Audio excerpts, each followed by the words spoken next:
میرم گوش گوش و آواته هری و زیرهی اندار و با سوته خال به تبخیر و برم گلا سمانه لاخال و گرتن و کبناری بیا توک شیره خالا چشنه چه میرم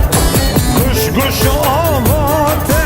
هری و زیرهی اندار و با سوته خال به تبخیر و برم گلا سمانه لاخال و گرتن و کبناری واخل من خالو خالو خاله من خالو چه شیری کر و بجنات شغلاری